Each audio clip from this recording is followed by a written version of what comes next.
I want to shout out to David and Thais Vogel for your generous hospitality and your vision in committing to this series and to bringing these people together. The work that we do now, we may not realize even during our lifetime the important impact of it. But we know that it makes measurable and meaningful change. We have to integrate sustainable practices into everything we do today. We have to create a culture of awareness and action in everything from energy research to fleet farming on our campus to making a difference in combating climate change.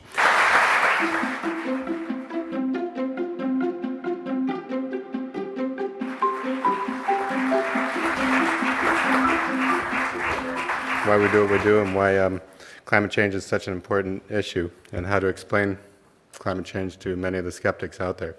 I was skeptical myself. As a data scientist, I always have to crunch numbers myself before I believe scientists, and when I dove into the numbers on climate change, they were pretty alarming, actually. And the way I like to explain things to people is, contrary to what many special interest groups put out there, that climate science is some new and unproven science, it's actually 200-year-old science, and we've actually known since early 1800s. You got the Earth and the Moon the same distance from the Sun. They're 60 degrees difference in temperature, and that difference is basically 2 trillion tons of naturally occurring carbon dioxide in the atmosphere.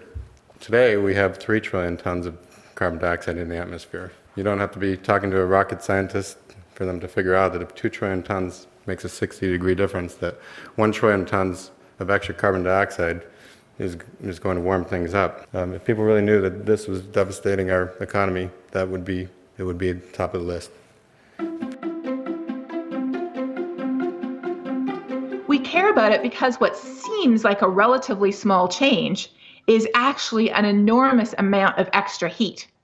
And that extra heat is weighting the dice against us, taking what used to be naturally occurring hazards and amplifying them, making some of them stronger, some of them more frequent, and some of them both.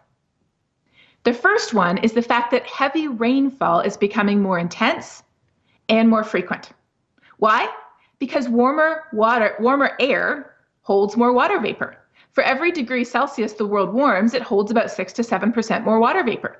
And evaporation also speeds up when it's warmer.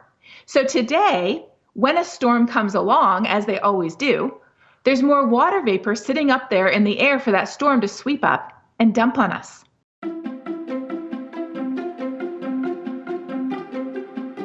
And here's another little evidence of intelligent design. If I take a 5 megawatt wind turbine offshore, we'll harvest the equivalent of 5 megawatts of uranium for a nuclear power plant.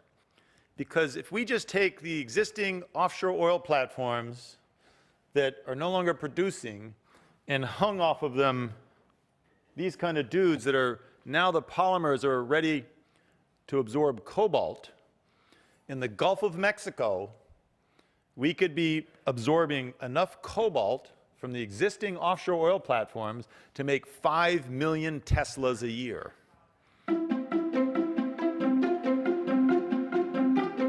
This is something that is embedded within the DNA and the fabric of what we're doing in the city of Orlando. Last August, we made a commitment as one of the largest cities in the country to move the entire city to 100% renewable electricity. Our goal is by 2030, powering all city operations. That means wastewater treatment plants, Amway arenas, Camping World stadiums, city halls, you name it, by renewables. And by 2050, the entire electric grid in Orlando, every home, every business, every facility being powered by clean, affordable, renewable energy. Well, I was going to mention just the hurricane cost in general. So just as the public cost. So let's just talk about what the taxpayer paid last year for climate change. So we paid about $133 billion in relief for natural disaster event, natural loss events, and that's more than the Department of Education and Homeland Security combined. So in terms of our actual cost as a taxpayer, very significant. Last year, we also forgave FEMA $16 billion from their flood program. So FEMA was basically bankrupt last year. And we forgave them $16 billion, so now they're solvent again. We can be influenced. We can make choices in a positive way for the environment, or we can make it in a negative way. And one of the reasons why we've made choices that have always been very good for the environment is that so far, pollution and environmental issues have pretty much been unpriced, right? So if you go to a shop and you buy a good, you're not going to leave the shop without paying. You have to pay for that good that you've just taken. When we pollute, often we do it without any cost at all. And therefore, it doesn't come into our minds when we're making a decision about how we use our resources.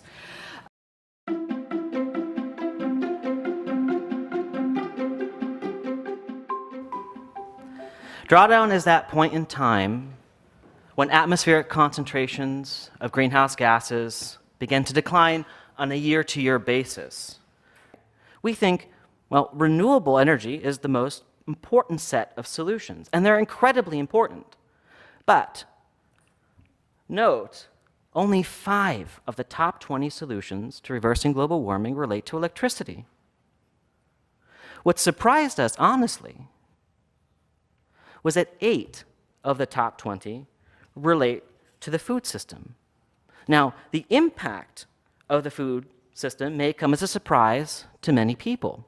But what these results show is that the decisions we make about the food we produce, purchase, and consume are perhaps the most important contributions every individual could make to reversing global warming.